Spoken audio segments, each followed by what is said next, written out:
Assalamualaikum warahmatullahi wabarakatuh. Saya Nurul Hidayanti dari SMK Negeri 4 Balikpapan.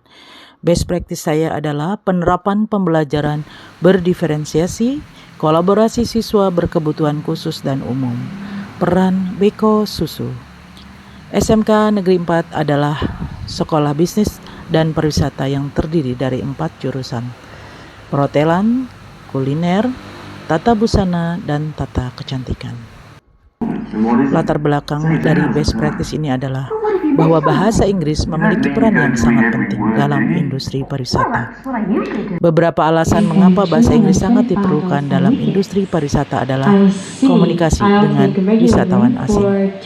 Bahasa Inggris adalah bahasa internasional yang paling umum digunakan di dunia. Bagi siswa di jurusan perhotelan, bahasa Inggris sangatlah dibutuhkan untuk dapat berkomunikasi di dunia industri, khususnya di hotel.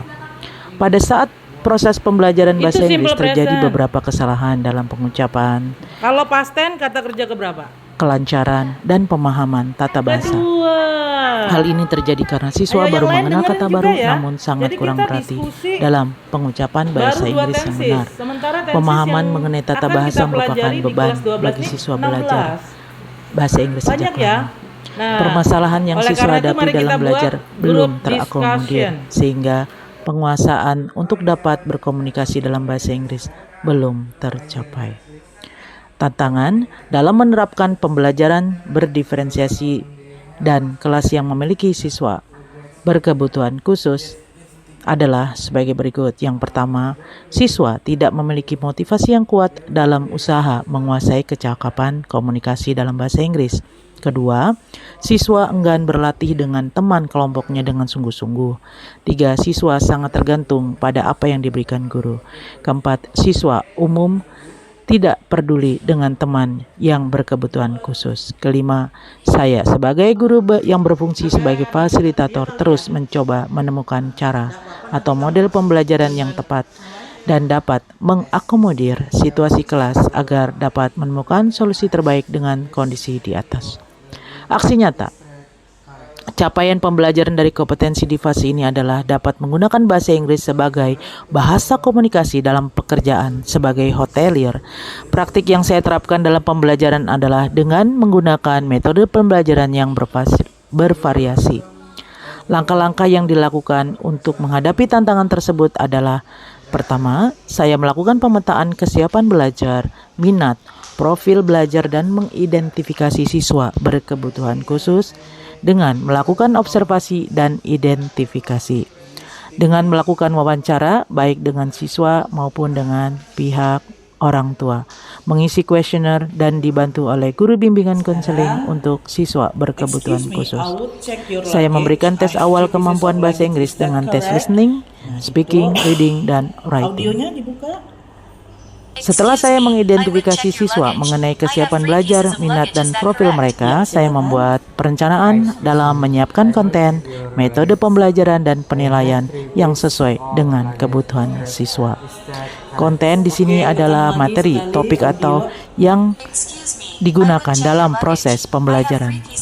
Proses adalah aktivitas, cara, metode, atau pelaksanaan pembelajaran.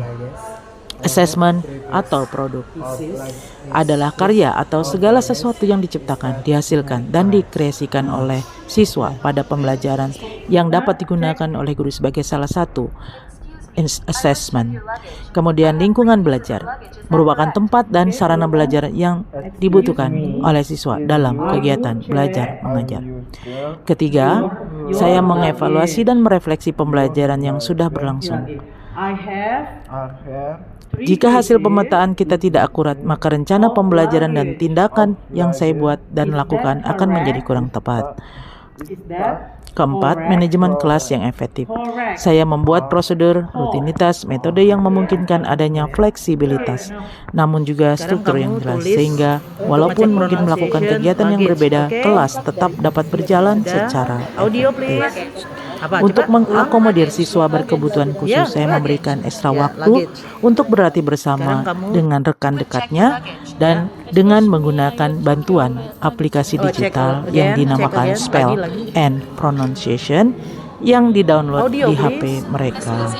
Kelima, menciptakan lingkungan belajar yang mengundang siswa untuk belajar dan bekerja keras untuk mencapai tujuan belajar yang tinggi.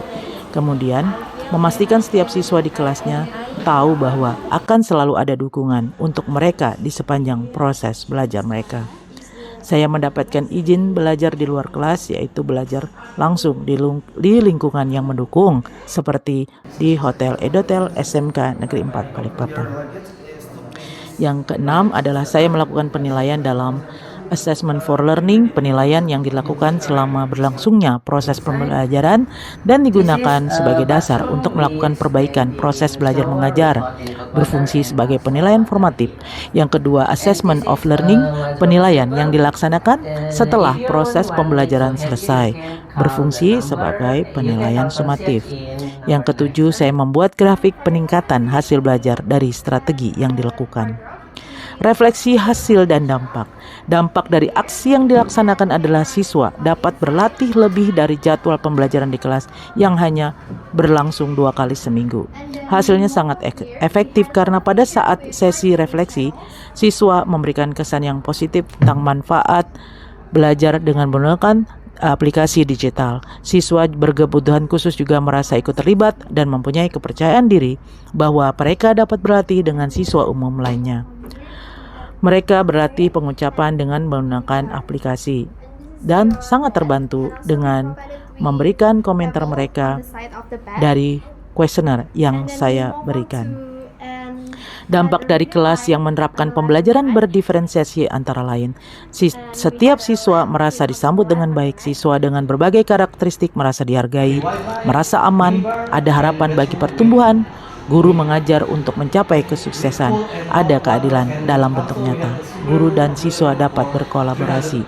Kebutuhan belajar siswa terfasilitasi dan terlayani dengan baik. Dari beberapa dampak tersebut diharapkan akan tercapai hasil belajar yang optimal. Yang menjadi faktor keberhasilan dari strategi yang diterapkan adalah siswa umum dan berkebutuhan khusus dapat bekerja sama dalam membagi peran pada saat mempraktikkan komunikasi bahasa Inggris dalam kegiatan yang bervariasi. Adanya kerjasama yang baik di antara siswa yang memiliki perbedaan dalam kesiapan belajar, minat, gaya belajar, dan siswa berkebutuhan khusus. Siswa berkebutuhan khusus terlibat secara aktif dalam kelompok tanpa merasa canggung dalam berkomunikasi bahasa Inggris dengan terbantukan dengan aplikasi Spell and Pronunciation. Siswa merasakan atmosfer yang berbeda, merasa lebih baik berkomunikasi di luar kelas seperti di Edotel, yaitu hotel tempat praktik siswa yang ada di SMK Negeri 4 Balikpapan. Hasil yang telah dicapai dalam best practice ini adalah yang pertama, siswa dapat belajar sesuai kesiapan minat dan gaya belajar mereka, dan kebutuhan belajar dapat tercapai dengan baik. Yang kedua, siswa menyadari pembelajaran yang mereka alami adalah bekal nantinya di dunia kerja. Siswa berkebutuhan khusus dapat belajar dengan baik dan terpenuhi sesuai dengan kemampuan. Guru mendapatkan metode yang tepat dalam mengajar dengan kondisi siswa yang berbeda. Siswa dapat mengikuti ujian sertifikasi kompetensi dengan percaya diri dan lulus dengan baik.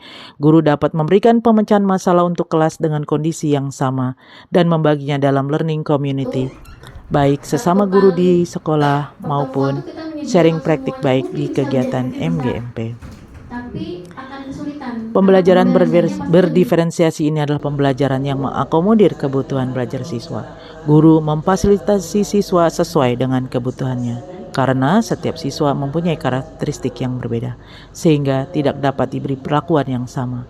Dalam menerapkan pembelajaran berdiferensiasi, guru perlu memikirkan tindakan yang masuk akal yang nantinya akan diambil untuk dapat mengakomodir kebutuhan belajar siswa. Sebagai guru, selalu berusaha yang terbaik dalam memberikan pelayanan pengajaran bagi siswanya. Maka, best practice ini adalah wujud nyata dalam menerapkan pembelajaran yang berdiferensiasi di era milenial sekarang ini. Setiap peserta didik itu unik. Mereka bisa datang dari beragam latar belakang kehidupan sosial, agama, dan budaya yang berbeda. Maka berikanlah pelayanan yang terbaik selagi kita masih dapat mengusahakannya dengan menerapkan pembelajaran berdiferensiasi. Terima kasih. Assalamualaikum warahmatullahi wabarakatuh.